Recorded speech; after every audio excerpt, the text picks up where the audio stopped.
Bonjour à tous, bienvenue pour la présentation de l'indicateur numéro 4 du référentiel national qualité de la certification Calliope, qui est le premier indicateur du critère numéro 2, proposer des formations adaptées. Alors l'intitulé exact de ce critère numéro 2, c'est l'identification précise des objectifs des prestations proposées et l'adaptation de ces prestations au public bénéficiaire lors de la conception des prestations. Donc cet indicateur numéro 4 s'inscrit dans ce critère numéro 2 et il s'intitule « Le prestataire analyse le besoin du bénéficiaire en lien avec l'entreprise et ou le financeur concerné ». Alors quelles activités sont concernées par cet indicateur? Eh bien, comme vous pouvez le voir, toutes les activités du secteur sont concernées, les actions de formation, les centres de bilan de compétences, la VAE et l'apprentissage.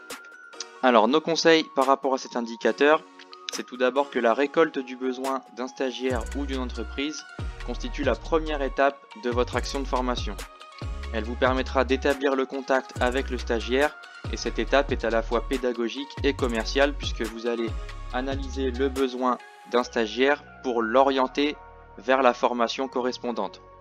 Le deuxième conseil reprend un petit peu ça, c'est-à-dire que les premiers retours du stagiaire ou de son entreprise vous permettront de l'orienter vers la formation qui correspond au mieux à son besoin ou aux besoins de son entreprise.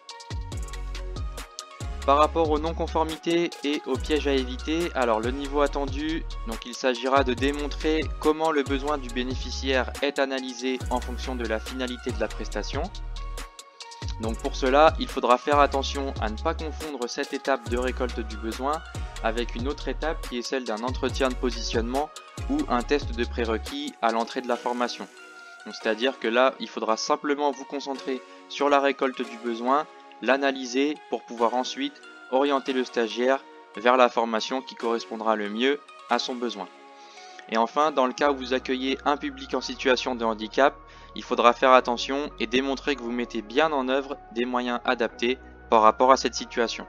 Enfin, on termine avec les points clés à retenir. Donc la récolte du besoin est une première étape importante dans la vente de votre prestation, mais attention à ne pas la confondre avec d'autres étapes comme l'entretien de positionnement. Ensuite, n'oubliez pas de créer et de conserver des documents qui prouvent que vous effectuez bien une récolte du besoin au préalable. Voilà pour cet indicateur numéro 4 qui constituait le premier du critère numéro 2. On se retrouve pour la suite des indicateurs. À très vite!